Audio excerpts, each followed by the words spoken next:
بسم ربك الذي خلق خلق الإنسان من علق اقرأ وربك الأكرم الذي علم بالقلم علم الإنسان ما لم يعلم. بسم اللہ الرحمن الرحیم. محترم اساتذہ اکرام، آج کا ہمارا مطالعہ انشاءاللہ سورۃ العلق کی پہلی 5 آیتوں پر مشتمل ہوگا. امید کہ آپ تمام مطالعہ کر کے تشریف لائے ہوں گے. اللہ تعالیٰ ہم سب کی مدد فرمائے اور اس اہم ترین سورت کی ابتدائی آیتوں کا صحیح فہم و شعور عطا فرمائے. تلاوت کردہ آیتوں کا یہ ترجمہ ہے. انشاءاللہ ہم آگے تفصیل سے سمجھیں گے. جیسا کہ آپ جانتے ہیں ہمارے مطالعہ قرآن کے 3 حصے ہیں.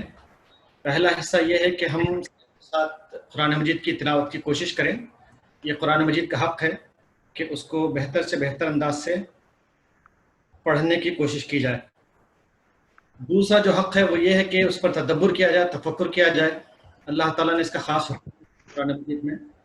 اور تیسرا یہ کہ اس کو روبہ عمل لایا جائے، قرآن مجید کے احکامات کو، اس کی تعلیمات کو، نصیحتوں کو امپلیمنٹ کیا جائے. As you know, we are dealing with the verses of the Quran in 3 different ways. Correct recitation of the Quranic verses, number 2, reflection over the verses, and number 3, implementation or application of the verses. مطالعہ قرآن میں 2 خاص جہتوں پر توجہ دے رہے ہیں. پہلا یہ کہ ہم یہ جانیں کہ علمی فکری رہنمائی قرآن مجید سے کیا ملتی ہے، اور دوسرا یہ کہ تلاوت کردہ آیات اور زیر غور آیات میں تعلیم سے متعلق، اکیڈمک سے متعلق ہم کو کیا رہنمائی ملتی ہے. So we are dealing with the verses through 2 different dimensions. One is to understand the academic and intellectual point of view from the verses, and third one educational perspective. تو یہ 2 اہم ترین باتیں ہیں جن کا انشاءاللہ ہم لحاظ رکھیں گے. آئیے سب سے پہلے ہم یہ جانتے ہیں کہ اس کا تاریخی پس منظر کیا ہے. چونکہ یہ آیتیں سب سے پہلے نازل ہوئی ہیں اور سورت کے آغاز میں یہ آیتیں رکھی گئی ہیں، تو کبھی بھی ہم جب سورت پڑھتے ہیں تو یہ معلوم کرنا چاہیے کہ اس سورت کا پس منظر کیا ہے اور اس کا ہسٹوریکل بیک گراؤنڈ کیا ہے. حضرت ابن عباس رضی اللہ عنہ سے روایت ہے کہ سب سے پہلے قرآن مجید کی جو آیتیں نازل ہوئی وہ یہی ہیں جو ہم نے ابھی سنا ہے. تو سب سے پہلے نازل ہونے والی آیتیں ہیں قرآن مجید کی. اس کا تفصیلی شان نزول ہے، آپ میں سے اکثر جانتے ہوں گے. اس کو یہاں پر ڈسکرائب کیا گیا، انشاءاللہ آپ اس کو بعد میں پڑھ لیں. رسول اکرم علیہ الصلوۃ والسلام کی کیفیت کا یہاں پر ذکر کیا گیا ہے کہ جب آیتیں نازل ہوئیں تو آپ علیہ الصلوۃ والسلام نے کس طرح سے رسپونڈ کیا، اور حضرت خدیجہ رضی اللہ تعالیٰ عنہ کا کس طرح کا ساتھ رہا، تعاون رہا. پہلا جو ہمارا حصہ تھا وہ قرآن مجید کی تلاوت کا تھا، اس کو ہم نے مکمل کر لیا. دوسرا یہ حصہ ہے کہ ہم یہ جانیں کہ کیسے آیتوں پر ریفلیکٹ کر سکتے ہیں. تو یہ پہلی آیت ہے. اللہ تبارک تعالیٰ فرماتا ہے کہ اقرأ باسم ربک الذی خلق. تو جب ہم یہ آیت پڑھتے ہیں اور اس کا ترجمہ پڑھتے ہیں تو معلوم ہوتا ہے کہ اللہ تعالیٰ کیا فرما رہا ہے. لیکن آیتوں پر غور کرنے کے لیے اس سے آگے ہم کو بڑھنا ہوگا. اس کے مختلف حصوں کو اپنے سامنے رکھتے ہوئے یہ جاننے کی کوشش کرنی ہوگی کہ اللہ تعالیٰ جو بیان فرما رہا ہے اس کا منشا و مدعا کیا ہے، اس کی اسپرٹ کیا ہے. تو یہاں جب آپ اس کے ایک حصے کو اپنے سامنے رکھتے ہیں اقرا، تو اس کا جو ٹرانسلیشن آتا ہے کہ ریڈ یا ریسائٹ، پڑھو. لیکن اس پر جب آپ غور کرتے ہیں تو ایک اور بات واضح ہو جاتی ہے، وہ یہ ہے کہ یہ ہدایت ہے، یہ انسٹرکشن ہے اللہ تعالیٰ کی طرف سے. یہ پہلی ہدایت ہے، آپ مزید اس کو کہہ سکتے ہیں. تو اس طرح سے آیت کا ایک حصہ الگ کرنے سے ہم کو غور کرنے میں بڑی آسانی ہوتی ہے. پھر دوسرا جو حصہ ہے وہ یہ ہے باسم ربک، اپنے رب کے نام سے پڑھو، اپنے رب کے نام کے ساتھ تلاوت کرو. یہ اللہ تعالیٰ کا فرمان ہے. اس کے معنی کیا ہوئے؟ اس کے معنی یہ ہوئے کہ حصول علم کے لیے رب کا نام ضروری ہے. کہ اگر آپ کو نالج حاصل کرنا ہے، علم حاصل کرنا ہے، تو رب کے نام سے علم حاصل کرنا چاہیے. اور تیسرا یہ ہے کہ اس رب کے نام سے علم حاصل کرنا چاہیے جس نے پیدا کیا ہے. تو اس پر جب آپ غور کرتے ہیں تو معلوم ہوتا ہے کہ یہاں جو بیان کیا گیا الذی خلق، تو مطلب یہ ہے کہ جس خدا نے ہم کو پیدا کیا ہے وہ جانتا ہے کہ ہم کو کتنا علم چاہیے، کیسا علم چاہیے، لہٰذا اس کے نام سے پڑھنا چاہیے. So as I said, we are contemplating over the verse by making its different parts. The first part is Iqra, that means recite or read. When you reflect over this part of the verse, you'll come to know that this is the first instruction, first guideline from the Almighty Allah. And the second part is Bi-Ismi Rabbik, with the name of your Lord. So it means what? That you have to acquire education or knowledge with the name of the Almighty Allah, with his help or with his name. Through that you need to acquire the education. Or third part is that you have to acquire education in the name of the Creator, because he has created you and he knows what you are actually in need and what amount of knowledge you require, etc etc. So یہ تین اہم ترین باتیں ہیں جو ہم کو reflect کرنے پر معلوم ہوتی ہیں. ایک تو یہ کہ اس آیت میں اللہ تعالیٰ نے جو بات بیان فرمائی ہے اس میں پہلی ہدایت ہے، پھر اللہ کے نام سے علم حاصل کرنے کی طرف توجہ دلائی گئی ہے، اور تیسرا یہ کہ خالق کا ذکر اس لیے کیا گیا ہے کہ وہ جانتا ہے کہ ہم کو کتنا علم چاہیے اور کیوں چاہیے، کیونکہ اس نے ہم کو پیدا کیا ہے. اقرا کے معنی جیسا کہ ہم نے ابھی پڑھا، اقرا سے مراد پڑھو یعنی ریسائٹ، لیکن اس کی گہرائی میں جب ہم جاتے ہیں تو مزید معنی سامنے آتے ہیں. تو سوال یہ پیدا ہوتا ہے کہ کس طرح سے ہم گہرائی میں جائیں، کس طرح سے اس پر کنٹمپلیٹ کریں.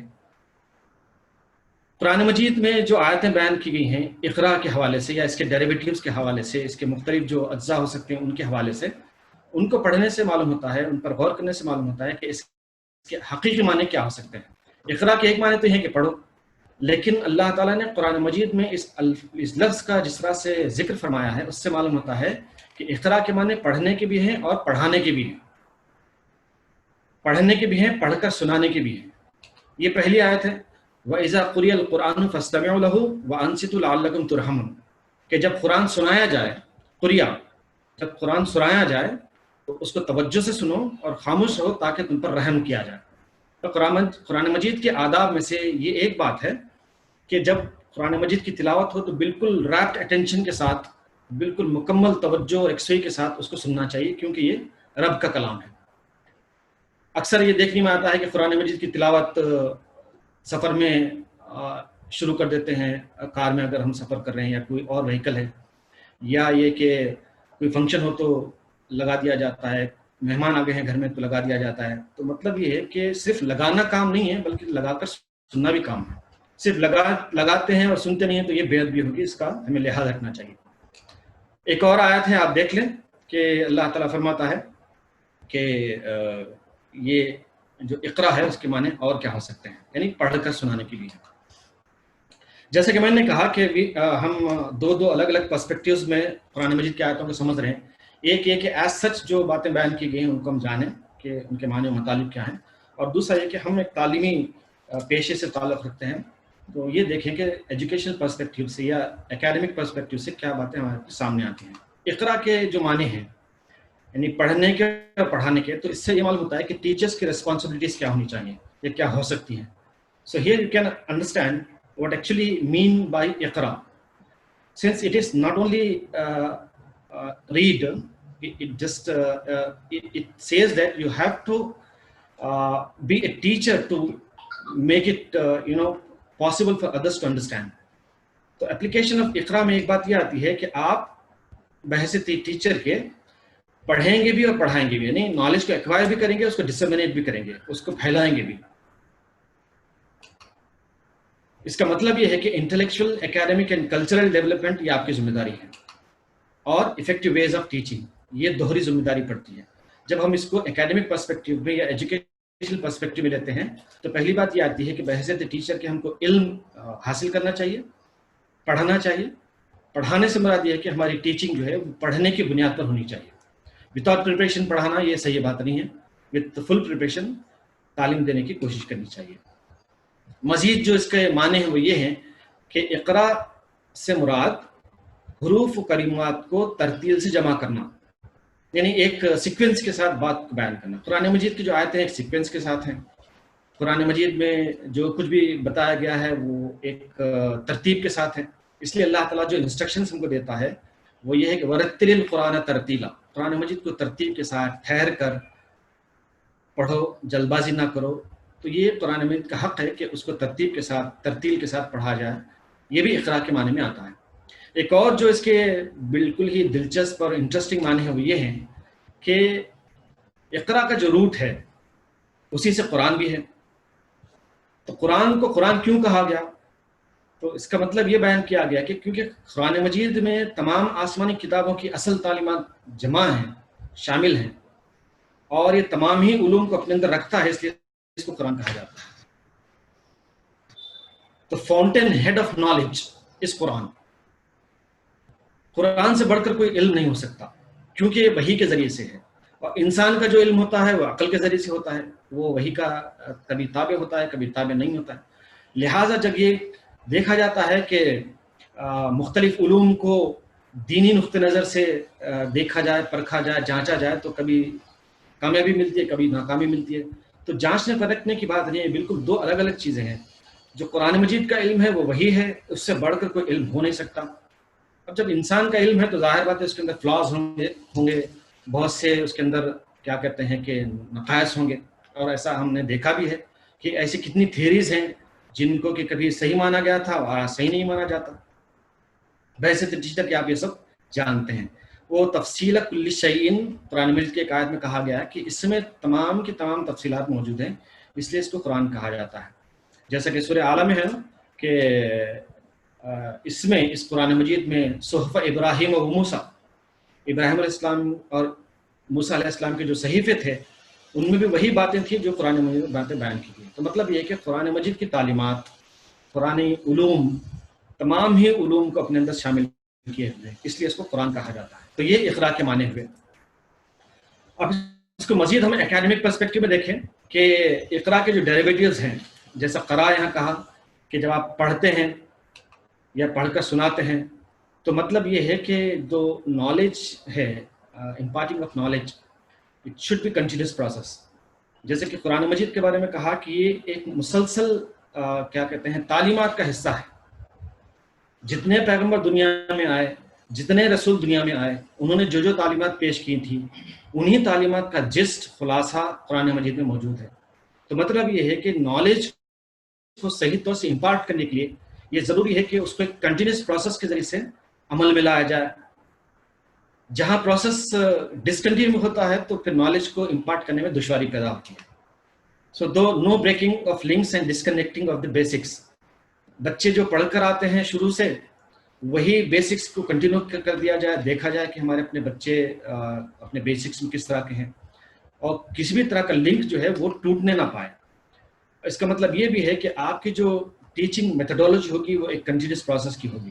تو اس سے کیا ہوتا ہے کہ آپ کی صلاحیتوں میں، قابلیتوں میں بہت بڑا فرق ہوتا ہے.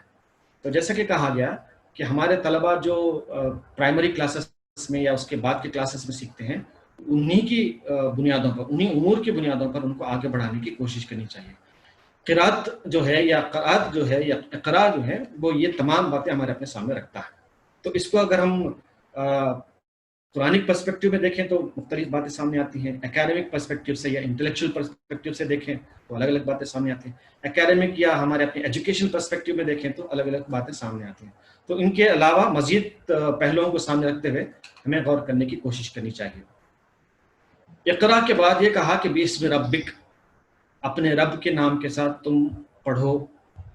تو یہاں جو کہا باسم، اللہ کے اسم کے ساتھ، اس میں 3 الفاظ ہیں. بسم ربک میں 3 الفاظ ہیں. It contains 3 words. The first one is ba, second one is ism, and third one is rabbik, your Lord. تو اس کے معنی یہ ہوئے کہ با جو ہوتا ہے نا عربی میں وہ مختلف معنوں میں استعمال ہوتا ہے. ایک اس کا استعمال ہوتا ہے ساتھ ہونا. کسی کو اگر آپ ساتھ رکھنا چاہتے ہیں تو جو الفاظ ادا کریں گے اس میں با کا استعمال ہوتا ہے. مدد طلب کرنا، بعون اللہ، اللہ کی مدد سے. برکت حاصل کرنے، بارک اللہ بولتے ہیں. تو یہ جو با ہوتا ہے وہ ان تمام معنوں میں استعمال ہوتا ہے۔ ربک کے معنی یہ ہے کہ تمہارے رب کے نام کے ساتھ حصول علم کا آغاز کرو۔ یہ ہے نا ساتھ ہونا، پہلا جو ہے معنی اس کا ساتھ ہونا، تو ربکا بھی اسم ربکا کے معنی یہ ہے کہ تمہارے رب کے نام کے ساتھ حصول علم کا آغاز کرو۔ Start your process of acquisition of knowledge with the name of your lord, یہ پہلا معنی ہوا۔ دوسرا یہ کہ تمہارے رب کے نام سے مدد طلب کرو، تمہارے رب کے نام سے برکت حاصل کرو۔ تو اس کے جو کنوٹیشنز ہیں یہ 3 ڈفرینٹ ہیں جو آپ کے سامنے بیان کیے گئے ہیں۔ اقرا باسم ربک الذی خلق کا جو ذکر کیا گیا ہے یہاں پر، اس میں اقرا باسم ربک ہم نے پڑھا، تو مطلب یہ ہے کہ اللہ کے نام کے ساتھ کام کا آغاز کرنا چاہیے۔ پڑھنا ہو یا کوئی اور کام ہو، بغیر اللہ کے نام کے کسی بھی کام کا آغاز نہیں ہونا چاہیے۔ اس کی خاص ہم پریکٹس بھی کرتے ہیں اور اپنے طلباء کو، طالبات کو بھی اس طرف متوجہ کریں۔ اس کا معنی یہ بھی ہوتا ہے کہ جب علم کو حاصل کرنے کے لیے کہا کہ تم اپنے رب کا نام لو، تو مطلب یہ ہے کہ علم اس طرح سے حاصل کرنا چاہیے کہ رب کی معرفت، گاڈ کانشیسنس معلوم ہو کہ رب کون ہے، وہ کیا ہے، اس کے اختیارات کیا ہیں، وہ ہم سے کیا چاہتا ہے، اور کس طرح کی زندگی گزارنا اس کو پسند ہے، کن اخلاق کو وہ پسند کرتا ہے، کس طرح کے رذائل اخلاق کو وہ پسند نہیں کرتا۔ یہ تمام کی تمام باتیں قرآن مجید میں موجود ہیں۔ تو یہ جو علم حاصل کرتے ہیں، اس طرح کی باتوں سے کیا ہوتا ہے کہ اللہ تعالیٰ کا جو شعور ہے وہ بہت زیادہ پختہ ہوتا ہے، اور بندہ اپنے رب سے محبت بھی کرنے لگتا ہے اور ڈرنے بھی لگتا ہے۔ تو اقرا باسم ربک کے معنی یہ ہوئے۔ جب آپ اکیڈمک پرسپیکٹو میں دیکھتے ہیں تو جیسا کہ کہا کہ read in the name of your lord means that the sole objective of knowledge is to attain the true consciousness of Allah۔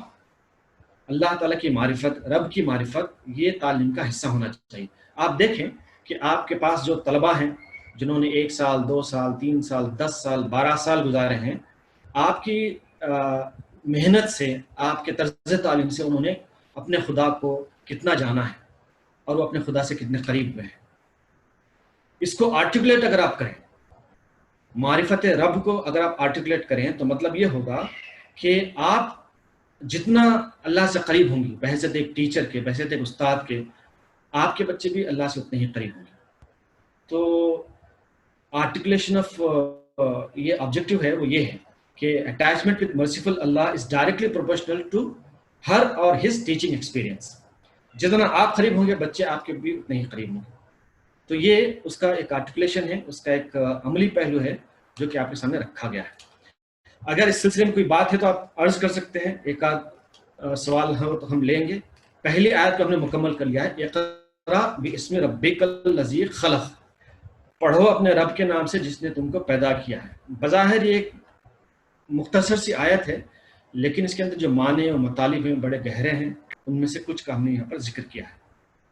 Any questions? If you have, you can ask. So this is the first one we have just now completed. The first one is to read. Second one is to reflect over the blessings of God. And third one that you should take assistance of your Almighty Allah in order to get the true sense of knowledge. Ji.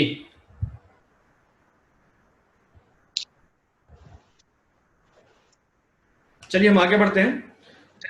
دوسرا جو حصہ ہے ہمارے اس مطالعے کا وہ یہ ہے خلق الانسان من علق۔ سب سے پہلے کیا کہا کہ خلق مطلب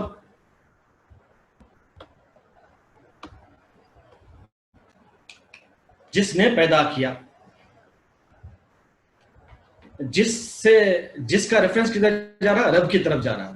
قرآن مجید میں جب آپ پڑھتے ہیں نا تو بعض جو نام ہوتے ہیں وہ حذف ہو جاتے ہیں، بیان نہیں کیے جاتے، لیکن آپ سمجھ سکتے ہیں جیسا یہاں یہ کہا کہ خلقہ مطلب جس نے پیدا کیا، مطلب یہ کہ اللہ نے پیدا کیا، رب نے پیدا کیا، وہی خالق حقیقی ہے، ہی از دا ٹرو کریٹر۔ دوسرا ہے الانسان، انسان کو مطلب انسان فطرتاً متمدن ہے، سویلائزڈ ہے۔ انسان کے معنی کیا ہیں؟ اس ہستی کے ہے جو مانوس ہوتا ہے، فیملیئر ہوتا ہے، وہ جلد اپنے ماحول سے، اپنے آپ سے اور اپنے رب سے اپنے اطراف کے ماحول سے وہ مانوس ہوتا ہے، اس لیے اس کو انسان کہا جاتا ہے۔ بعض لوگوں نے بھول کے توسط سے بھی انسان کو واضح کرنے کی کوشش کی ہے، ہو سکتا ہے کہ کسی لحاظ سے وہ درست ہو، لیکن یہ صحیح معلوم ہوتا ہے کہ انسان کا جو روٹ ہے وہ مانوس ہونے سے متعلق ہے، کہ انسان مانوس ہوتا ہے، تو مطلب یہ کہ جو اللہ تعالیٰ نے فطرت سلیم دی ہے اس سے وہ مانوس ہو کر متمدن ہوتا ہے، بالکل سویلائز ہوتا ہے، مہذب ہوتا ہے، غیر متمدن نہیں ہوتا، وہ جانور نہیں ہوتا ہے، وہ انسان ہوتا ہے، اس کو تہذیب کا اور اپنے اخلاق کا، اپنے تمدن کا بڑا ہی گہرا شعور ہوتا ہے، اس لیے اس کو انسان کہا گیا۔ من علق، جمے ہوئے خون کے ایک لوتھڑے سے، حقیر چیز سے انسان کی پیدائش کی گئی ہے۔ تو یہ تین جو حصے ہیں آیت کے، ان میں بھی بہت سی باتیں ہیں جن پر کہ ہم غور کر سکتے ہیں۔ So these are the 3 points of reflection from this second verse of Surah Al-Alaq. One is that Khalaqa means Allah is the true creator. He is the creator. He is the only creator. We are the created beings. And then humans are civilized beings. They are not animals. They are not evolved from any other animal. They are a complete entity. They have their own nature, which is based on the nature of Allah subhanahu wa ta'ala. So humans are civilized beings. Humans, by virtue of their creations, are insignificant. So the way they have created from the small clot of blood, from that they have got created. So یہ بات بتائی جاتی ہے کہ انسان کی جو تخلیق ہوئی ہے وہ بالکل ہی ایک معمولی سی چیز سے ہوئی ہے، لہٰذا اس کا کیا امپلیکیشن ہو سکتا ہے ہم اس پر آگے بات کریں گے۔ علق کے معنی تر خون کے ایک چھوٹے سے حصے کے لیے ہے جو مادر رحم میں ہوتا ہے۔ تو انسان کا یہاں پر جو ذکر کیا گیا اس کی عظمت کو بیان کرنے کے لیے کیا گیا، یہ علامہ قرطبی فرماتے ہیں۔ اور علق کے ساتھ جو ذکر کیا گیا ہے، خلق الانسان من علق، انسان کی عظمت کا اظہار کیا گیا اس کا ذکر کر کے، ساتھ میں علق بھی کہا، تو اس کو بیلنس میں رکھنے کے لیے، اس کو اعتدال میں رکھنے کے لیے اللہ تعالیٰ نے یہ بات بتا دی کہ دیکھو تم کس چیز سے پیدا کیے گئے۔ انسان کی تخلیق کا ذکر اس لیے کیا گیا تاکہ اس کو معلوم ہو سکے کہ وہ کس حقیر چیز سے پیدا ہو کر عقل و تمیز رکھنے والا ایک باشعور انسان بن گیا ہے، تو اللہ تعالیٰ کی نعمت کا احساس اس کو ہو جائے۔ یہ اصل بات ہے جو کہ بیان کی گئی۔ اس طرح سے آپ سورہ حج، سورہ اس طرح کی دیگر صورتوں میں آپ اس کا ذکر پڑھ سکتے ہیں۔ اللہ تعالیٰ نے تخلیق کے سلسلے میں، انسانوں کے کریشن کے سلسلے میں مختلف انداز سے کلام فرمایا ہے۔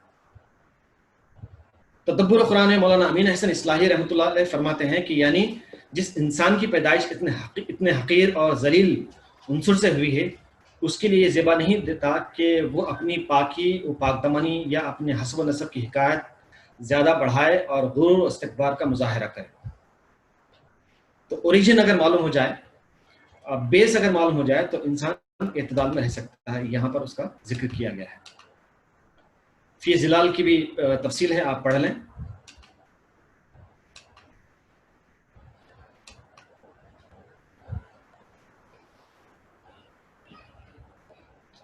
اگر آپ اکیڈمک پرسپیکٹو میں دیکھیں تو معلوم یہ ہوگا کہ اس میں اللہ تعالیٰ نے انسان کی تخلیق کا ذکر فرمایا ہے اور اپنی قدرت کا اظہار فرمایا ہے کہ جس خدا نے ایک چھوٹے سے خون کے لوتھڑے سے ایک زبردست انسان بنا سکتا ہے جو انٹلیکچوئل جینٹ ہے، تو اس خدا کے لیے کیا یہ ممکن نہیں کہ وہ انسان کو دوبارہ اٹھا کھڑا کرے؟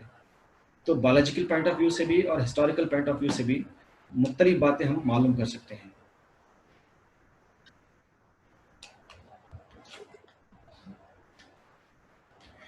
اکیڈمک پرسپیکٹو، سو جو ٹرانسفارمیشن جو ہے انسان کا، ایک چھوٹے سے بلڈ کے کلاٹ سے وہ ایک بہت بڑا باشعور انسان بن جاتا ہے، تو اس کا مطلب یہ ہے کہ جو تعلق ہوتا ہے وہ اس طرح کا ہونا چاہیے۔ علم کی بنیاد پر جب تعلق بنتا ہے تو وہاں پر ٹرانسفارمیشن ضروری ہے۔ اللہ تعالیٰ نے اس کا مختلف انداز سے ذکر فرمایا ہے کہ خدا اور بندے کا جو تعلق ہے وہ یہ ہے کہ خدا بندے کو نوازتا چلا جاتا ہے، اپنی رحمتوں سے، اپنی نعمتوں سے اس کو نوازتا چلا جاتا ہے۔ سورہ بنی اسرائیل کی آیت ہم نے 12 پڑھی ہے۔ اللہ تعالیٰ نے اس میں یہ بتایا ہے کہ انسان کتنا آنریبل، وہ کوئی انسان حقیر نہیں ہے، کوئی نچلے ذات کا، نچلے طبقے کا نہیں ہے۔ یہ بڑی بدقسمتی کی بات ہے کہ ہمارے اپنے معاشرے میں یہ بات آ گئی ہے کہ وہ فلاں طبقے کے ہیں، وہ فلاں ہیں، وہ فلاں ہیں۔ کوئی نہیں، ہر انسان کو اللہ نے بنایا ہے، اور جب اللہ نے بنایا تو ظاہر بات ہے وہ ناانصافی اور ظلم تو نہیں کرتا. تو یہ ٹرانسفارمیشن کا جو ذکر یہاں پر کیا گیا ہے، یہ جو ہم جانتے ہیں، اس کا مطلب یہ ہے کہ اللہ تعالیٰ ہر چیز پر قدرت رکھتا ہے. پیدا کرتا ہے تو وہ دوبارہ اٹھا کر کھڑا بھی کرے گا، ہے نا. جب یہ اعتراض کیا جاتا ہے کہ مرنے کے بعد، سڑ گلنے کے بعد، مٹی میں مل جانے کے بعد کیسے اللہ تعالیٰ اٹھا کھڑا کرے گا، تو اگر اس پہ غور کر لیں کہ کس طرح سے پیدا کیا گیا ہے تو معلوم ہو جائے گا کس طرح سے اٹھایا جا سکتا ہے. تو اللہ تعالیٰ نے عقیدہ آخرت کے سلسلے میں اپنی جو پاورز ہیں، اپنی جو اتھارٹیز ہیں، ان کا ذکر کیا ہے، اور یہ بتایا کہ دیکھو تم غور کرو، تم کو خود معلوم ہو جائے گا کہ خدا کیا کچھ کر سکتا ہے. تو یہاں پر بحیثیت استاد کے یہ ہماری ذمہ داری بنتی ہے کہ ہم بھی اپنے طلباء میں ٹرانسفارمیشن کو، تبدیلی کو یقینی بنائیں. As a teacher it's our prime responsibility that we should ensure transformation, complete transformation of students from dullness to intelligence, from lethargy to activeness. ان کو مختلف مراحل سے گزارتے ہوئے مختلف کیا کہتے ہیں طریقے اختیار کرتے ہوئے ان کو ڈیولپ کرنے کی کوشش کرنی چاہیے. اگر آپ کے کلاس میں مختلف قسم کے طلباء ہیں تو مطلب یہ ہے کہ اللہ تعالیٰ نے آپ کو مختلف قسم کی اپرچونیٹیز دی ہیں کہ آپ ان کو ٹرانسفارم کریں. اگر سب بچے ایک ہی جیسے ہوں تو ظاہر بات ہے ٹیچرز کی ایبلٹیز فروغ نہیں پائیں گی، بڑھ نہیں پائیں گے. تو الگ الگ طلباء جو ہوتے ہیں، طالبات جو ہوتے ہیں، کوئی اچھا پڑھنے والا ہوتا ہے، کوئی بہت جلدی سیکھنے والا ہوتا ہے، کوئی تھوڑا سا کمزور ہوتا ہے، کوئی کسی سبجیکٹ میں انٹرسٹڈ ہوتا ہے تو کوئی کسی سبجیکٹ میں انٹرسٹڈ ہوتا ہے. ہم بحیثیت ٹیچر کے، استاد کے یہ دیکھتے ہیں کہ ہمارے اپنی کلاس میں مختلف قسم کے طلباء ہوتے ہیں. تو ٹیچر کی ذمہ داری بنتی ہے کہ ہر ایک طالب علم پر نگاہ رکھے اور ٹرانسفارمیشن کو یقینی بنائے. کوئی ایکسکیوز پیش نہیں کرنا چاہیے، کیونکہ ٹیچر کی یہ رسپانسبلٹی ہے. جیسا کہ کل ہم نے پڑھا، وہ ایک خلیفہ ہے، وہ ایک ذمہ دار ہے، اللہ نے ان کو ذمہ داری دی ہے. تو ظاہر بات ہے کہ آپ کے جو طلبہ ہیں وہ آپ کے ذمہ دار ہیں، آپ کے تحت آتے ہیں، آپ کی ذمہ داری میں آتے ہیں. تو ان کو ٹرانسفارم کرنا یہ آپ کی پرائمری ریسپانسبلٹی ہونی چاہیے. ایک اور جو کام ہم کر سکتے ہیں وہ یہ ہے کہ حیاتیاتی سائنس، بایولوجیکل سائنسز میں ریسرچ کریں. بایولوجیکل سائنسز میں بہت سے ڈفرینٹ ایسپیکٹس ہیں، جینیٹک انجینئرنگ ہے، امیونالوجی ہے، بایو ٹیکنالوجی ہے. تو آج کے دور میں اس کی بہت سخت ضرورت ہے. اس آیت میں صرف الگ کے ذریعے سے یہ بتایا گیا ہے کہ اللہ تعالیٰ کس طرح سے کریٹ کرتا ہے انسان کو، کس طرح سے پیدا کرتا ہے. تو مطلب یہ ہے کہ پیدا ہونے کا جو پروسیس ہے اس پر آپ غور فرمائیں، اور اسی سے متعلق جو دیگر علوم و فنون ہو سکتے ہیں ان کی آپ مہارت حاصل کریں. ایک اور جو میدان ہو سکتا ہے وہ یہ ہے کہ how God will create us again. یہ بہت بڑا چیلنجنگ ٹاسک ہوتا ہے ہم سب کے لیے کہ لوگوں کو واضح کریں، لوگوں کو بتائیں، ان کو سمجھائیں کہ خدا دوبارہ کیسے اٹھا کھڑا کرتا ہے. بحیثیت مسلمان کہ ہم تو ایمان لاتے ہیں کہ اللہ تعالیٰ اٹھا کھڑا کرے گا، لیکن یقین کیسے دلائیں گے، ایک بڑی اہم ترین بات ہے. اس کے سلسلے میں بھی ہم کو علم اور تحقیق کا کام انجام دینا چاہیے. اللہ تعالیٰ نے اپنی کتاب میں اس کا مختلف انداز سے ذکر فرمایا ہے.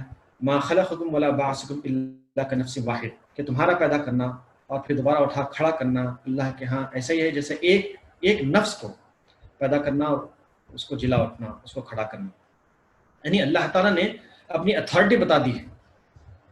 اب اس پہ غور کرتے چلے جائیں تو بہت ساری باتیں خود بخود معلوم ہو جائیں گی. یعنی اللہ نے یہ بتایا کہ جب تم کچھ نہیں تھے تو تم کو پیدا کیا گیا. تو یہ کیسے ممکن نہیں ہے کہ تم مر جاؤ گے تو اٹھا کر کھڑا کرے گا؟ یہ تو ممکن ہے. تو اللہ تعالیٰ اپنی اتھارٹی کو بتا کر، پاور کو بتا کر یہ غور و فکر کی دعوت دیتا ہے کہ بندے اس کی معرفت حاصل کریں. پروفائل ہوتا ہے نا، کہیں بھی جاب کو جاتے ہیں تو پروفائل دیکھا جاتا ہے. تو پروفائل سے معلوم ہو جاتا ہے کہ یہ کینڈیڈیٹ سوٹیبل ہے کہ نہیں ہے. تو پروفائل بتاتا ہے کہ وہ شخص کیا کچھ کر سکتا ہے، اس کی ایبلٹیز کیا ہیں. تو اللہ تبارک تعالیٰ نے اپنی کتاب میں اپنا پروفائل بیان کیا ہے، اور اس کا جو پروفائل ہے ہمارے اپنے کیا کہتے ہیں ادراک میں تو آ نہیں سکتا. اس کا بس کچھ حصہ ہم سمجھ سکتے ہیں، بالکل مائنیوٹ سا حصہ ہم سمجھ سکتے ہیں. اللہ تعالیٰ نے اپنی حیرت انگیز قدرت کا ذکر کیا ہے. تو جب ہم وہ قدرت سمجھ جائیں گے تو اللہ تعالیٰ کی دیگر باتوں کو بھی سمجھنے میں کامیاب ہوں گے. تو یہ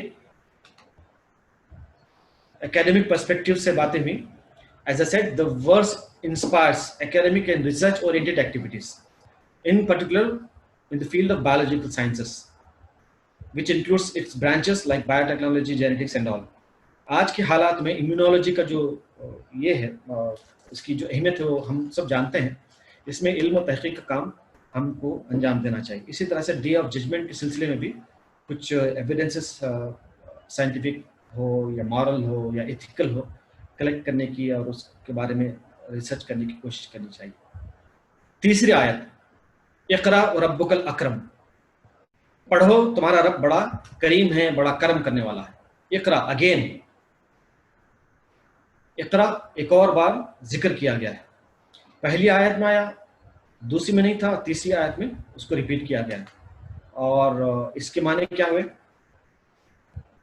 جب آپ غور کریں تو معلوم ہوگا کہ پہلی آیت میں بیان کر دیا گیا ہے اقرا، پھر دوبارہ بیان کیا گیا. تو مطلب کیا ہوا؟ مطلب یہ ہے کہ اللہ تعالیٰ نے اس ہدایت کو مزید واضح کر دیا ہے. So when you repeat one thing it gets renewed. سننے والوں کو معلوم ہوتا ہے کہ امپورٹنٹ بات ہے. ہر بات کا ہر وقت ریپیٹیشن نہیں ہوتا، لیکن بعض باتوں کا ریپیٹیشن ہونا چاہیے. تو اللہ تعالیٰ نے یہ اقرا جو انتہائی غیر معمولی کیا کہتے ہیں ہدایت ہے، اس لیے اللہ تعالیٰ نے اس کو دوبارہ بیان فرمایا ہے. وہ ربک، تمہارا رب، یعنی رب کے احسانات کی طرف توجہ دلائی گئی کہ جس رب نے ہم کو پیدا کیا، علم دیا، وہی رب ہم کو پھر کہتا ہے کہ پڑھو. تو ظاہر بات ہے کہ اس کا احسان ہے. الاکرم سے مراد بڑا کریم ہے، کرم کرنے والا ہے. یعنی ہر حال میں پڑھتے ہیں سمجھتے نہیں ہیں وہ معاف کرتا ہے، پڑھتے ہیں سمجھتے ہیں عمل نہیں کرتے وہ معاف کرتا ہے، پڑھتے ہیں تو علم کو کسی اور جگہ لگا دیتے ہیں تو وہ معاف کر دیتا ہے، پڑھتے ہیں سمجھتے ہیں اس کا اپلیکیشن کوئی اور طریقے سے سامنے لاتے ہیں، غلط طریقے سے سامنے لاتے ہیں، اللہ تعالیٰ معاف کر دیتا ہے. تو اللہ تعالیٰ نے یہ تمام باتیں یہاں پر بیان فرمائی. Guidance as a reminder, the first point, zooming on Allah's blessings. In spite of disobedience, Allah keeps on blessing us. That is, this is what we mean as Al-Kareem or Al-Akram.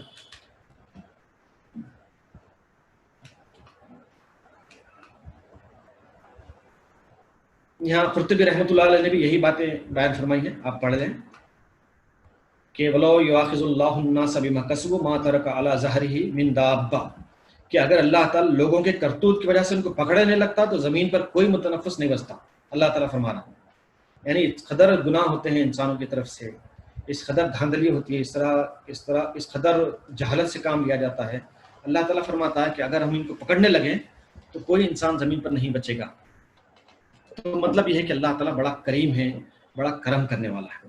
تو یہاں پر آپ سمجھ سکتے ہیں کہ اقرا کے حوالے سے، نالج کے حوالے سے، پڑھنے کے حوالے سے، ایکیڈمک پرسپیکٹیو کے لحاظ سے اللہ تعالیٰ نے ریپیٹیشن کے ساتھ الاکرم کا ذکر فرمایا ہے. تو آپ اس کو کیسے ٹرانسلیٹ کریں گے اپنے لیے، اپنے پیشے کے لیے؟ یہ خاص بات ہے جو کہ آپ سمجھنے کی کوشش فرمائیں. Process of knowledge acquisition demands repetition. Repetition is very important. Revision is what? It's a form of repetition. Revision جو کرتے ہیں ہم وہ اس لیے کرتے ہیں تاکہ معلوم ہو جائے کہ ہم نے کیا کچھ سیکھا ہے. طلباء کو بھی ہم اس طرح متوجہ کرتے ہیں. ہم اگر کوئی لیکچر دینے جا رہے ہیں یا کوئی کلاس لینے جا رہے ہیں تو ہم دیکھتے ہیں کہ ہم نے کس طرح سے پریپریشن کیا ہے. تو going back to the basic is very important thing. تو اللہ تعالیٰ نے اقرا کا دوبارہ ذکر کرتے ہوئے ہم کو یہ بتایا ہے کہ نالج پروسیس جو ہے وہ ریپیٹیشن کے ساتھ ہونا چاہیے. ریپیٹیشن کے ساتھ اگر نہ ہو تو پھر نالج کا یا علم کا فائدہ نہیں ہوتا. اس لیے مطالعے کا جو طریقہ ہے اس میں تکرار کا بھی ذکر ہے. تکرار کے ساتھ مطالعہ ہونا چاہیے. ریپیٹیڈلی آپ پڑھیں تب سمجھ سکتے ہیں. Teaching and learning process need to be continued and untiring. علم حاصل کیا اس میں ریپیٹیشن ہے، پڑھاتے ہیں اور پڑھتے ہیں اور سیکھتے ہیں تو اس میں بھی کنٹینیوشن ہونا چاہیے. ریپیٹیشن کے ساتھ یا اقرا کے ساتھ، نالج کے ساتھ اللہ تعالیٰ نے جو الاکرم کا ذکر فرمایا ہے اس کے معنی یہ ہوئے کہ ڈسکرپشن آف مرسی along with the command read. الاکرم جو ہے اقرا کے ساتھ آیا ہے تو مطلب کیا ہے کہ اس کے کمبینیشن کے ساتھ ہی آپ ایک اچھے استاد بن سکتے ہیں. پڑھانے والے بھی بنے آپ،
اچھا، بسم اللہ الرحمن الرحیم. تھوڑا سا نیٹ ورک پرابلم تھا، معافی چاہتے ہیں.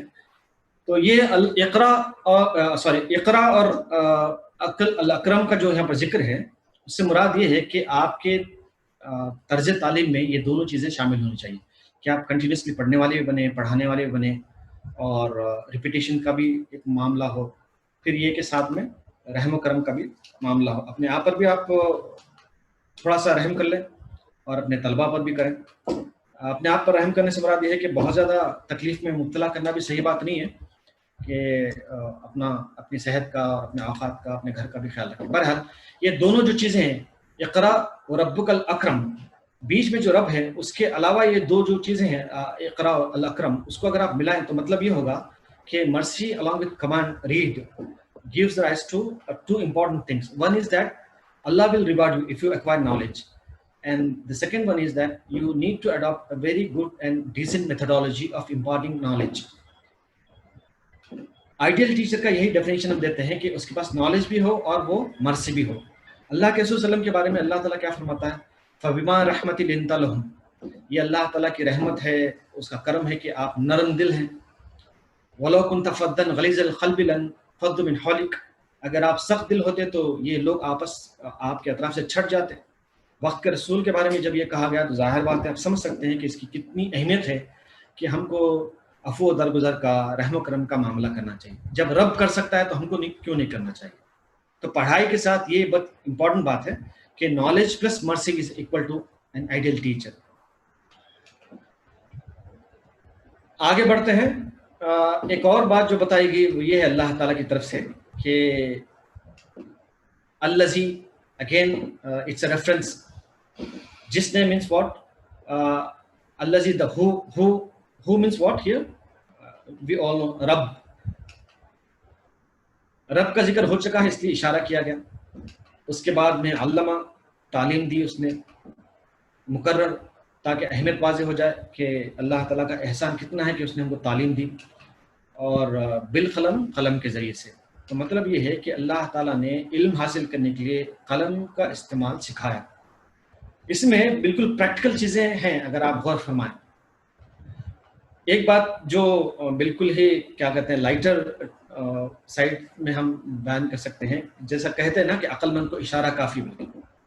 اشارہ اس لیے کہتے ہیں کہ آدمی کو ہم عقل مند سمجھتے ہیں. تو یہاں اللہ تعالیٰ نے پہلے کی 3 آیتوں میں علم کا ذکر فرمایا اور اپنی معرفت کا ذکر فرمایا اور تکرار کے ساتھ علم حاصل کرنے کی ترغیب دلائی. اس کے بعد میں کہا الذی، جس نے. تو مطلب یہاں اشارہ کیا گیا کہ یہاں جس نے سے مراد کیا ہے. تو سمجھ سکتا ہے انسان کہ جس نے سے مراد یہاں پر کیا ہے. یہاں پر رب کا ذکر نہیں کیا گیا. الذی علم بالقلم، جس نے قلم کے ذریعے سے تعلیم دی. So it's an indication of Allah's favors that He has given you knowledge and all the senses that you can understand what knowledge is. Importance of knowledge, because He has said again that Allama, He has taught you. And description of pen refers to the most reliable source of knowledge. اللہ تعالیٰ نے قلم کے ذریعے سے علم سکھایا. مطلب یہ کہ قلم علم کو پریزرو کرنے کا اور ٹرانسفر کرنے کا بہت اہم ترین ذریعہ ہے. اس کو ہم آگے مزید سمجھیں گے. علامہ قرطبی رحمۃ اللہ علیہ نے اس آیت کی حسب ذیل تفسیر فرمائی ہے. قلم کو قلم اس لیے کہا جاتا ہے کیونکہ اسے کاٹا جاتا ہے، مختلف چیزوں سے کاٹ کے اس کو بنایا جاتا ہے. آپ جانتے ہیں اللہ تعالیٰ کی عظیم نعمت ہے. حضرت قتادہ فرماتے ہیں قلم اللہ تعالیٰ کی عظیم نعمت ہے. اگر یہ نہ ہوتا تو دین قائم نہ ہوتا اور کوئی بھی کیا کہتے ہیں کہ بات سمجھ میں نہیں آتی اور زندگی بھی درست نہ ہوتی. پھر یہ کہ دین کو محفوظ رکھنے کے لیے اور اس کو اگلوں تک منتقل کرنے کے لیے اللہ تعالیٰ نے قلم کے ذریعے سے انسان کو علم دیا اور علم کو پرزرو کرنے کی صلاحیت عطا فرمائی. حضرت عبداللہ بن عمر رضی اللہ عنہ سے روایت ہے، آپ صلی اللہ علیہ وسلم سے آپ نے یہ عرض کیا کہ آپ نے جو باتیں ہمیں بتائی ہیں، بہت ساری باتیں ہیں، بہت سی نصیحتیں، کیا میں لکھ لوں؟ تو کہا کیا بے شک لکھ لو. تو لکھنے سے کیا ہوتا ہے کہ باتیں یاد آ جاتی ہیں. ہم بھی اپنے طلباء کو متوجہ کرتے ہیں کہ وہ لکھیں. قلم کی فضیلت میں کچھ آیتیں آئی ہیں قرآن مجید میں، جیسا کہ یہ ہے نون والقلم وما یسطرون. قلم کی اور جو اہل قلم لکھتے ہیں اس کی قسم اللہ تعالیٰ نے کھائی ہے.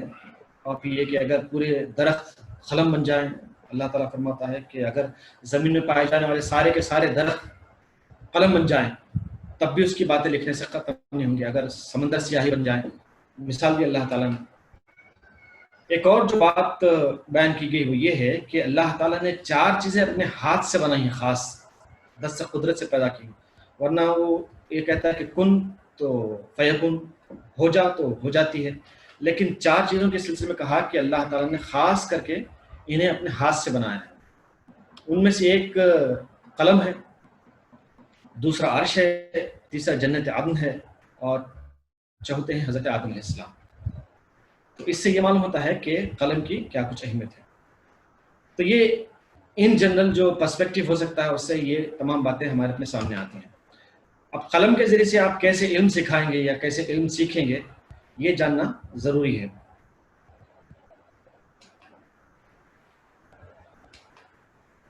Advantages of using pen is very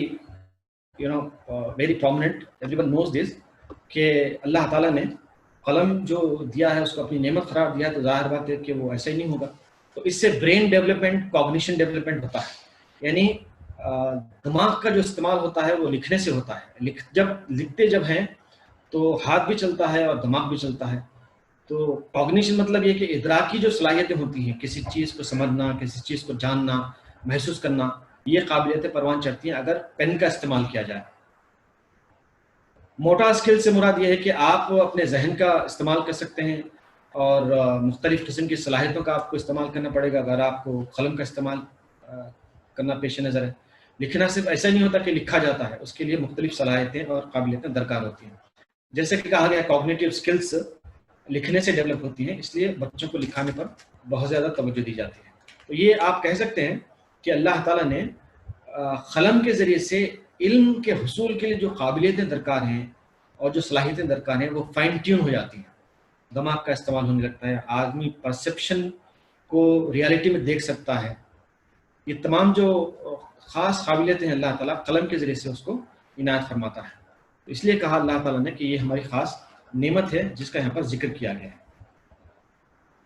پھر یہ کہ آخر میں جو کہا گیا کہ علم الانسان ما لم یعلم، اللہ نے انسان کو وہ علم دیا جو وہ نہ جانتا تھا۔ علم الانسان، انسان کو وہ علم دیا، یعنی ساری انسانیت اس سے مراد ہے۔ ظاہر بات ہے جب اللہ تعالیٰ فرما رہا ہے تو اپنے سارے بندوں کے لیے فرمائے گا۔ حضرت آدم علیہ السلام کو اس نے علم دیا تو مطلب یہ ہے کہ وہ علم جو ہے حضرت آدم علیہ السلام کے توسط سے سارے انسانوں پر پہنچا۔ تو علم الانسان سے مراد یہ ہے کہ ہر زمانے کے انسان کو، قیامت تک کے آنے والے انسان کو اللہ تبارک تعالیٰ نے اپنے علم سے نوازا۔ ما لم یعلم، جو کہ وہ نہ جانتا تھا، کچھ بھی نہیں جانتا تھا، لیکن اللہ نے علم دیا ہے۔ تو علم کا سرچشمہ اللہ تعالیٰ کی ذات ہے۔ آج دنیا میں جتنی بھی تحقیقات ہوئی ہیں اور ہو رہی ہیں، جتنی بھی ڈسکوریز ہوئی ہیں، دریافتیں ہوئی ہیں اور ہو رہی ہیں، جتنا کچھ علم ہے وہ سب کا سب اللہ تعالیٰ کا دیا ہوا ہے۔ اللہ تعالیٰ کے دیے ہوئے علم سے، اس کی دی ہوئی صلاحیتوں سے انسان نے ترقی حاصل کی۔ انسان کا کچھ بھی نہیں ہے۔ آتاکم من کل ما سألتموہ، اللہ تعالیٰ نے وہ تمام چیزیں عنایت فرمائیں جو ہم چاہتے تھے، جو ہماری فطرت چاہتی تھی۔ وَإِن تَعُدُّوا نِعْمَتَ اللَّهِ لَا تُحْصُوهَا، اگر تم اللہ کی نعمتوں کو گننا چاہو، شمار کرنا چاہو تو شمار نہیں کر سکتے۔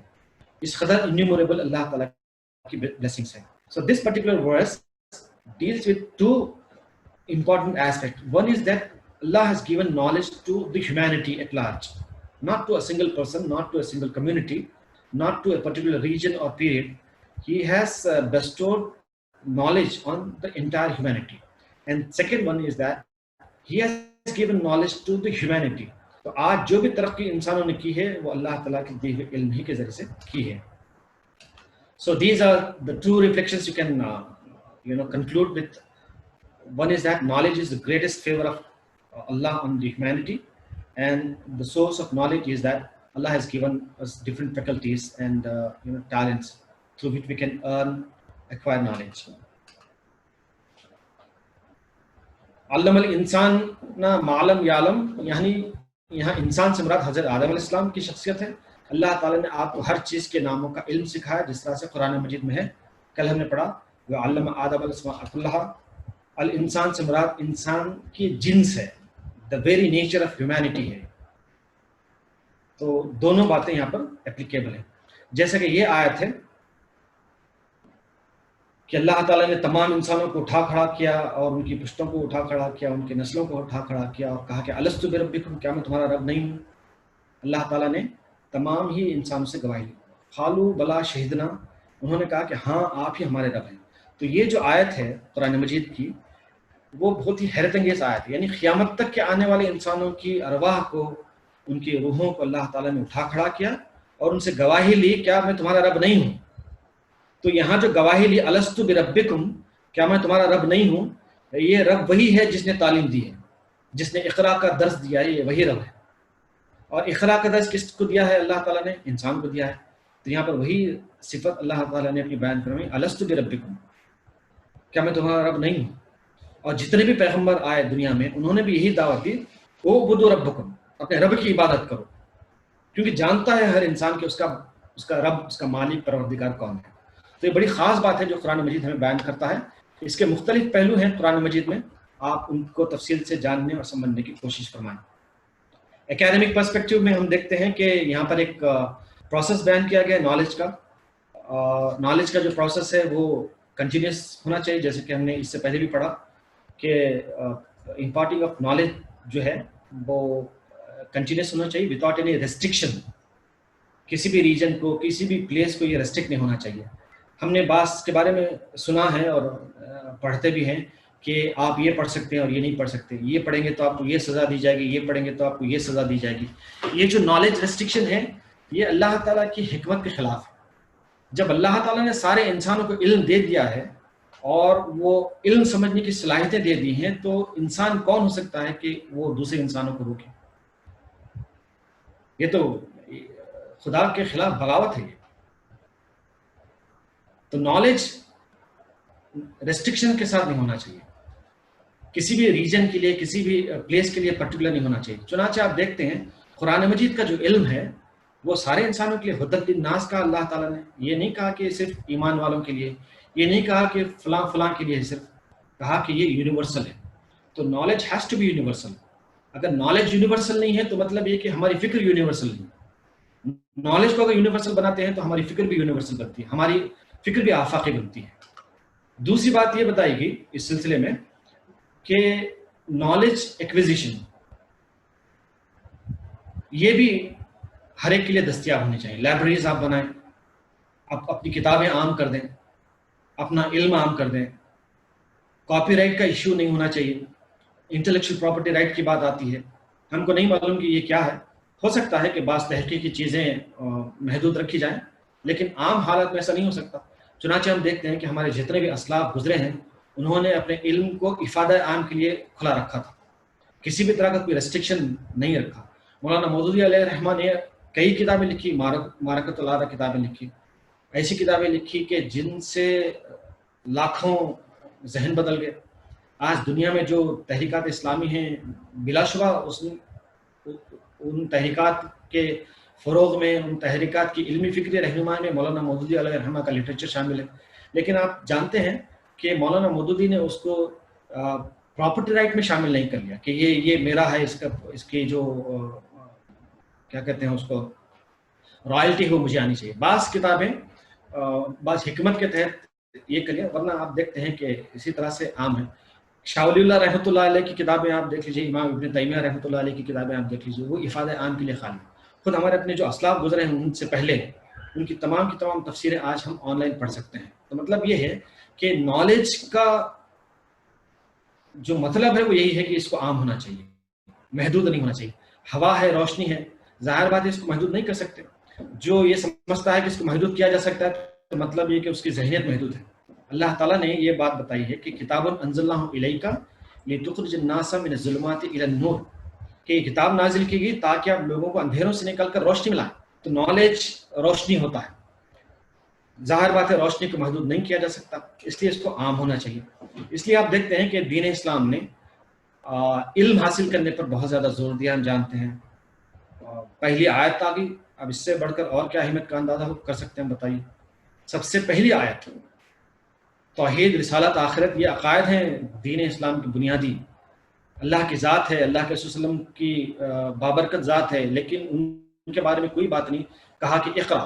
تو مطلب یہ ہے کہ دین اسلام جن عقائد کو پیش کرتا ہے ان عقائد کو سمجھنے کا جو دروازہ ہے وہ اقرا ہے. اقرا کے دروازے سے آپ جب داخل ہوں گے تو یہ تمام باتیں سمجھ سکیں گے. اگر چابی ہی نہیں ہے، گھر پر تالا پڑا ہے تو اندر نہیں جا سکتے. تو یہ اقرا جو ہے ایک چابی ہے. اس لیے اسی کی بنیاد پر اللہ تبارک تعالیٰ نے فرق کیا ہے، رنگ کی بنیاد پر، نسل کی بنیاد پر، ریجن کی بنیاد پر، عرب اور نان عرب کی بنیاد پر یا کسی اور بنیاد پر اللہ تعالیٰ نے فرق نہیں کیا. نہ ہی یہ ہدایت ہم کو دی گئی کہ ہم فرق کریں. فرق صرف اس بنیاد پر ہے کہ جاننے والے اور نہیں جاننے والے کیا یکساں ہو سکتے ہیں. قل هل يستوي الذين يعلمون والذين لا يعلمون. پڑھنے والے، جاننے والے اور جو پڑھتے نہیں ہیں، جانتے نہیں، کیا وہ یکساں ہو سکتے ہیں؟ Is it possible that those who are literate and those who are illiterate can be equal? فرق انسان خود سمجھ سکتا ہے کہ ہاں یہ بالکل الگ سی بات ہے. اس میں مزید جو فضیلت کی بات بتائی گئی وہ یہ ہے کہ جب آپ علم حاصل کریں تو اس کی گہرائی میں جائیں، اس کی گہرائی میں جائیں. گہرائی میں جتنی جائیں گے آپ، اس کی معرفت جتنی آپ حاصل کریں گے علم کے ذریعے سے خدا کی اور خود کی، آپ کو اتنا ہی فائدہ ہوگا. آپ کے عمل سے وہ ظاہر ہوگا کہ آپ نے سمجھا کیا ہے. آپ کی عبادات سے، آپ کی گفتگو سے، آپ کی تحریر سے، آپ کے رہن سہن سے، آپ کے گھر سے. حاذا من فضل ربی لکھنے سے گھر مسلمان کا گھر نہیں بنتا. وہ جو فکر ہے وہ دین اسلام علم کے ذریعے سے فکر بناتا ہے. تو دین کا علم حاصل کرنا چاہیے یہ کہا گیا، اور یہ بھی کہا گیا کہ تفقہ فی الدین حاصل کرنا چاہیے. ڈیپ سینس آف انڈرسٹینڈنگ ہونا چاہیے دین اسلام کی. اس کی بات بہت خاص فضیلت بتائی گئی. ایک حدیث میں رسول اکرم علیہ الصلوۃ والسلام فرماتے ہیں فضل العالم علی العابد کفضل القمر علی سائر الکواکب. ایک عابد کی جو فضیلت ہے، ایک عالم کی جو فضیلت ہے عابد پر، وہ ایسی ہے جیسے کہ چاند کی فضیلت ہے دیگر چھوٹے چھوٹے تاروں پر. چھوٹے چھوٹے تارے آپ کو دیکھنے سے نظر آتے ہیں، چاند دکھائی دیتا ہے. اسی طرح سے ایک عالم کی فضیلت ہے عابد تک. تو اس طرح سے اللہ تبارک تعالیٰ نے علم کی فضیلت بیان فرمائی ہے. اس کی مزید تفصیلات انشاءاللہ آپ کو تحریری دی جائیں گی. ایک اور بات آپ سمجھ سکتے ہیں کہ علم اللہ تعالیٰ کیسے عطا فرماتا ہے نا. دنیا میں ہر کوئی اسکالر نہیں بنتا، حالانکہ علم حاصل کرنے کی طرف توجہ دلائی گئی ہر ایک کو، کہا کہ تو آپ علم حاصل کرو، لیکن ہر کوئی اسکالر نہیں بنتا. کیا وجہ ہے؟ What makes a person scholar? یہ ایک سوال ہے جو آپ اپنے آپ سے کر سکتے ہیں. کیوں اللہ تعالیٰ علم دیتا ہے؟ کیوں اللہ تعالیٰ علم عنایت فرماتا ہے؟ اللہ تعالیٰ علم دیتا ہے پیغمبروں اور رسولوں کے ذریعے سے. ہم جانتے ہیں کہ اللہ تعالیٰ نے رسولوں کو بھیجا اس لیے کہ وہ تعلیم دیں. اللہ کے رسول علیہ الصلوۃ والسلام کے بارے میں یہ بات بتائی گئی کہ وہ آئے تھے اس لیے دنیا میں تاکہ آپ کو کتاب اور حکمت کی تعلیم دیں. تو علم حاصل کرنے کا ایک ذریعہ اللہ تعالیٰ نے پیغمبروں کو بتایا. پیغمبروں کے تھرو اللہ تعالیٰ اپنا علم عنایت فرماتا ہے. علم پر عمل کی بدولت اللہ تعالیٰ علم عطا فرماتا ہے. یہ خاص بات ہے. جتنا آپ علم برتیں گے آپ کو اتنا علم ملے گا. جتنا آپ خرچ کریں گے اتنا آپ دولت مند بنیں گے علم کے لحاظ سے.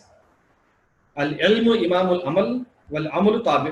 رسول اکرم صلی اللہ علیہ وسلم فرماتے ہیں کہ علم جو ہے عمل کا امام ہے. یعنی آپ جو عمل کرتے ہیں اس کا امام علم ہوگا. جتنا اچھا آپ کا علم ہوگا آپ کا عمل بھی اسی مناسبت سے ہوگا.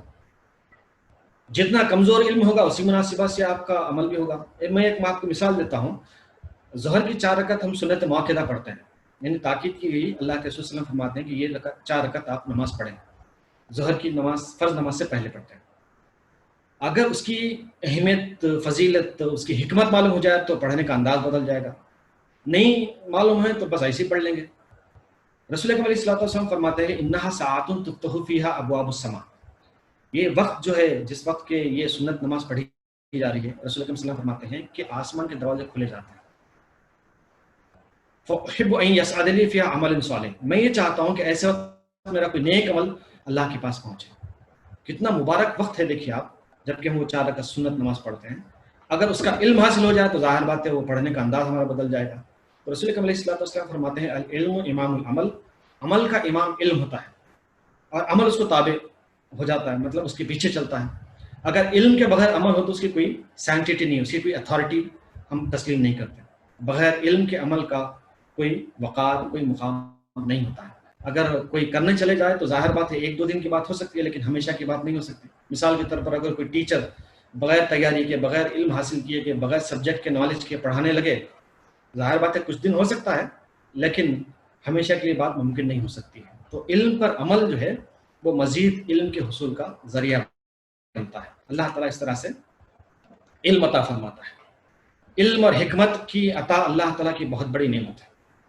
ربی زدنی علما جو ہم کہتے ہیں، دولت کے اضافے کے لیے دعا نہیں سکھائے گی، علم کے اضافے کے لیے دعا سکھائے گی. مطلب یہ ہے کہ یہ اگر مل جائے تو دنیا بھر کی دولت بھی ہیچ ہے اس کے سامنے. تو یہ خاص بات ہے جو اللہ تعالیٰ نے یہاں پر سورہ العلق کے حوالے سے بیان فرمایا کہ علم ہی اصل ہے جس سے کہ انسان اس کی اپنی معرفت حاصل کر سکتا ہے. اور اللہ تعالیٰ نے علم کے حصول کے لیے جو قابلیتیں صلاحیتیں ہیں وہ ودیت کر دی انسان کے اندر، وہ پائی جاتی ہیں، ان بلٹ ہیں. جس طرح سے کلرز کو ہم پہچانتے ہیں، کوئی کلاس لینے کی ضرورت نہیں پڑتی کہ کون سا کلر کون سا ہے، سمجھایا جائے پوری دنیا کو یہ کلر ہے یہ کلر نہیں. اللہ تعالیٰ نے ان بلٹ فطرتاً وہ تمیز رکھ دی ہے کہ انسان سمجھ سکتا ہے کہ کیا ہے. تو علم کے حصول کے لیے جو ریکوائرڈ سکلز ہیں، صلاحیتیں ہیں، قابلیتیں ہیں، اللہ تعالیٰ نے انسان کو عطا فرما دی. 3 کا ذکر خاص کر کے یہاں پر کیا گیا سورہ نحل میں کہ اللہ تعالیٰ نے تم کو تمہاری ماؤں کے پیٹ سے نکالا کہ تم کچھ نہیں جانتے تھے. جب پیدا ہوتا ہے ہر کوئی بالکل ہی کورا ہوتا ہے، اس کے پاس کوئی علم نہیں ہوتا، لیکن وجعل لکم السمع والابصار والافئدہ، کہ اس نے تمہیں کان دیے جن سے تم سنتے ہو، آنکھیں دی جن سے تم دیکھتے ہو، اور دل دیے جن سے تم سمجھتے ہو. تو شکر جو ہے وہ اللہ تعالیٰ کی بندگی ہے. اللہ تعالیٰ کی بندگی کے لیے، اللہ کی معرفت کے لیے یہ 3 اعضاء بڑے امپورٹنٹ ہیں، دیکھنا، سننا اور سمجھنا.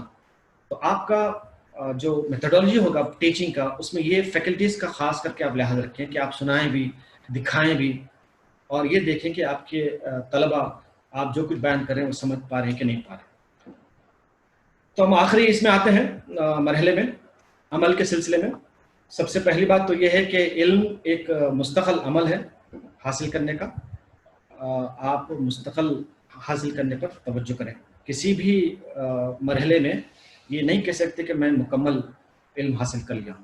اگر کوئی کہیں سے فارغ ہے تو مطلب یہ کہ اس کو لائسنس ملا ہے کہ مزید وہ علم حاصل کر سکتا ہے. وہاں سے اس کے علم کی اور فکر کی نئی دنیا شروع ہوتی ہے. علم کو حاصل کرنے کے سلسلے میں خاص توجہ فرمائیں، اور آپ کا علم آپ کے لیے نفع بخش ہو. ذرہ رساں بھی ہو سکتا ہے، علم سے نقصانات بھی ہوتے ہیں، لیکن آپ علم نافع حاصل کریں اور اللہ تعالیٰ سے اس کے سلسلے میں خصوصی دعائیں بھی فرمائیں. قلم کے مستقل استعمال پر توجہ فرمائیں. یہ خاص بات ہے. آج کل قلم کا استعمال کم ہو چکا ہے. اب یہ پریزنٹیشنز ہیں اور دیگر الیکٹرانک انسٹرومنٹس ہیں جن کا ہم استعمال کرتے ہیں، تو پین بہت کم ہی پکڑا جاتا ہے، لیکن قلم کے استعمال پر توجہ فرمائیں اور اپنے طلباء کو بھی اس طرف متوجہ رکھیں. آخری بات یہ ہے کہ اللہ تعالیٰ نے یہ جو بات فرمائی کہ وہ اکرم الاکرم ہے، یعنی کرم کرتا ہے وہ انسانوں پر، ان کی غلطیوں پر، ان کے کیا کہتے ہیں گناہوں پر. تو مطلب یہ ہے کہ ہم سے کبھی کوئی گناہ سرزد ہو جائے، لغزش ہو جائے، تو ہم اللہ تعالیٰ سے توبہ استغفار کریں اور اس کے بدلے میں کوئی علم حاصل کرنے کی کوشش کریں، کیونکہ اللہ تعالیٰ نے ہم کو معاف کر دیا، وہ بڑا کریم ہے. اب ظاہر بات ہے ہم پھر اسی نہج پہ تو نہیں چلیں گے، ایک نیا رخ اختیار کریں گے، ایک نئی راہ اپنائیں گے، تو وہ نئی راہ علم کی راہ ہونی چاہیے. تو اس پر آپ خاص توجہ فرمائیں. تو یہ باتیں تھیں سورۃ العلق کے حوالے سے. So these were the things that I've tried to explain to you in view of the 5 first verses of Surah Al-Alaq.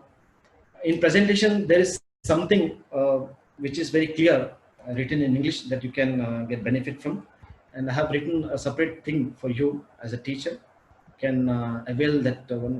I'll forward that write up inshallah. And also we have another write up in Urdu also. ہم نے کوشش کی ہے کہ جو کچھ بھی پڑھا جائے یا پڑھایا جائے وہ تحریری شکل میں آ جائے. انشاءاللہ یہ تمام چیزیں آپ تک پہنچائی جائیں گی. دعا ہے کہ اللہ تعالیٰ ہمیں یہ جو آیتیں پڑھی ہیں، سمجھی ہیں، ان کو مزید پڑھنے، ان پر غور کرنے کی توفیق عنایت فرمائے اور عمل کی بھی سعادت نصیب فرمائے. آمین یا رب العالمین. وآخر دعوانا الحمدللہ رب العالمین.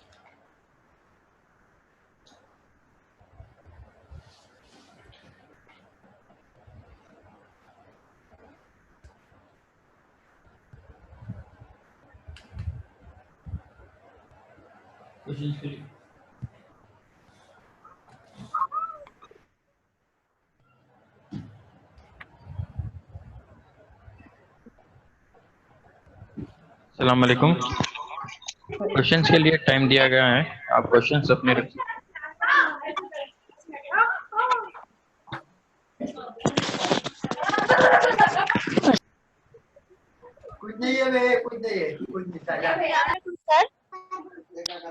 ہلو السلام علیکم. وعلیکم السلام.